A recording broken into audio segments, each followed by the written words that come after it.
There are two things about emotions that you absolutely have to know that most of us were not taught. I'm going to describe what they are in this video and why it is important to build a foundation of this knowledge if you're increasing your emotional intelligence and your ability to be a capable, confident person out in the world. Let's get to it. If you want to increase your emotional intelligence, there are two things that you need to start with in order to build a really solid foundation of knowledge about how emotions work in the body and how we interact with them. And let me explain a little bit more about what that means. The first thing you need to understand is that an emotion is quite simple when you really break it down. All an emotion actually is a sensation in the body paired with a thought. And believe it or not, most of us aren't taught this. We believe emotional intelligence should be intuitive, or that we should be raised with this information just by existing as humans in the world. We're such emotional creatures, like everything we experience is through the lens of emotion and thought.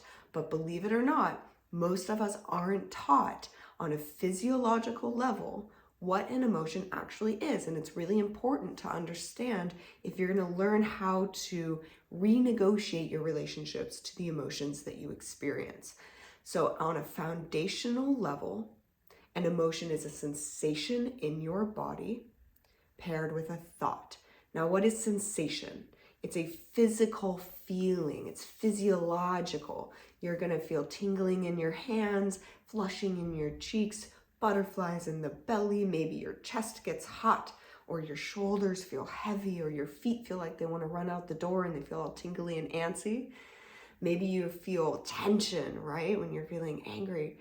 It can be any physiological sensation in your body paired with a thought that makes meaning out of that sensation. So here's the trippy dippy thing. If you feel a flipping of your stomach, and maybe a buzzing in your chest, you may think about and perceive those sensations and decide that's anxiety because I am so nervous about that thing that's happening tomorrow. I don't know how it's going to go. I feel totally out of control.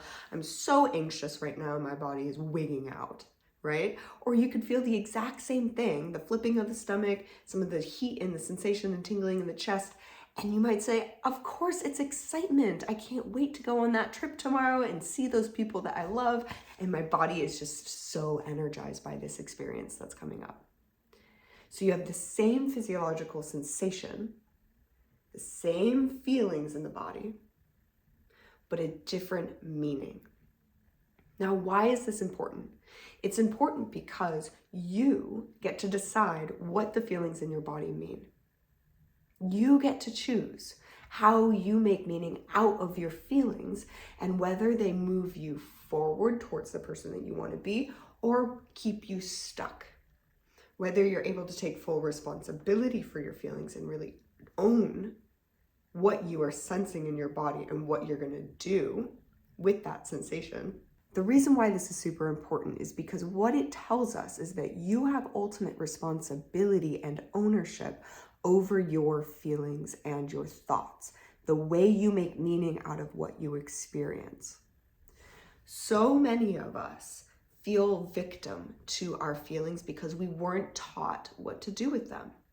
So many of us feel burdened and overwhelmed by anxiety and anger, fear and guilt and shame, depression or resentment. The list goes on because we weren't taught what an emotion is in our body and how we can actively interact with it so that we get to choose how we respond to it and we get to choose the role of that emotion in our life.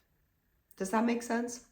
So when you feel a sensation in your body, you get to choose the thought that you have about it, and then you get to actively, intentionally decide how you move forward with processing that emotion and making meaning out of it. So in one case, you could experience anxiety in the body, which is really just a fancy word for fear. And you might decide that that feeling means you need to panic because you're out of control, that the world is against you and that it is not a safe place to be in. Alternatively, you could feel anxiety in the body, perceive it, and decide, I'm out of alignment with something.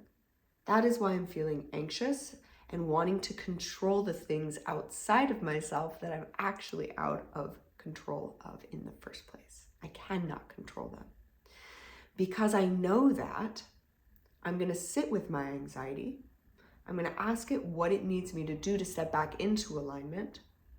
And I'm going to move forward with the intention of centering and grounding myself into what I need and what I can control for me. You see the difference?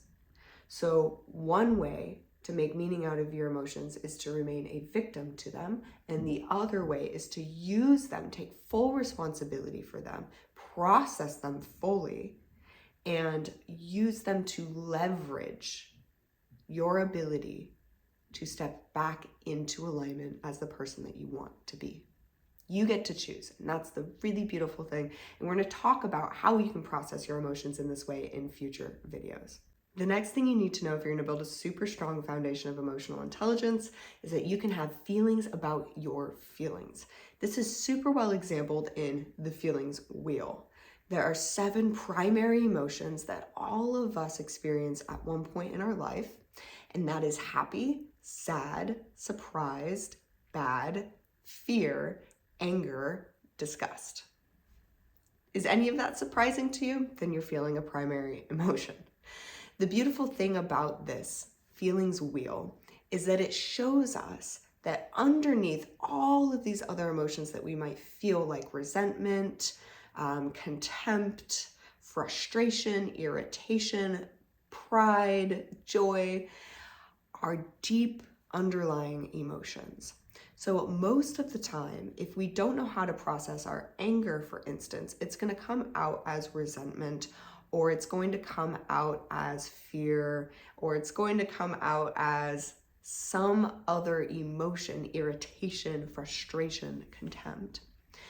Because it's not safe for us to process the big primary emotion that's underneath it. So then you have these secondary emotions and tertiary emotions, but those are really just big words for other feelings that you can feel. Frustration about being angry, or you can feel annoyed that you still experience anxiety in your body even when you're trying not to. Or you can feel super, super irritated when you wake up with a sense of depression again, after so many times trying to get your energy to rise. Does that make sense? So we kind of want to start to peel back the layers by slowing way down and building awareness around what emotions are actually in the body. Because most of the time there is a primary emotion driving the surface level emotion that you might sense. So if you're resentful of somebody around you and you're just feeling like deep contempt for them, it's time to slow down, take a deep breath, and ask yourself, what is this emotion telling me right now? What does it need me to do or to know? And what emotion is behind that emotion? So most of the time you're going to work your way back and you're going to find that there is either a limiting belief or a fear or a fear-based thought behind the emotions that you feel. You may feel resentment because you fear speaking your truth and having it be well received. You might feel irritation at having grief come up again because it limits your ability to be present at your work, right? And you fear that expressing grief at work will be socially isolating or get you in trouble, right? So our emotions are these beautifully nuanced things that we get to understand. At the most basic level, if you want to drastically increase your emotional intelligence and build a super solid foundation, all you have to know is that an emotion is a sensation in the body and a thought that makes meaning out of that sensation.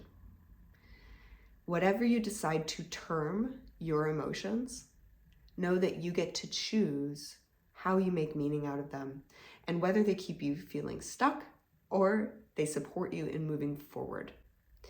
And if you'd like, check out some of the breathwork videos that will help you process fully these emotions that we experience on a daily basis, and subscribe for more. Thanks so much for being here. I'll see you soon.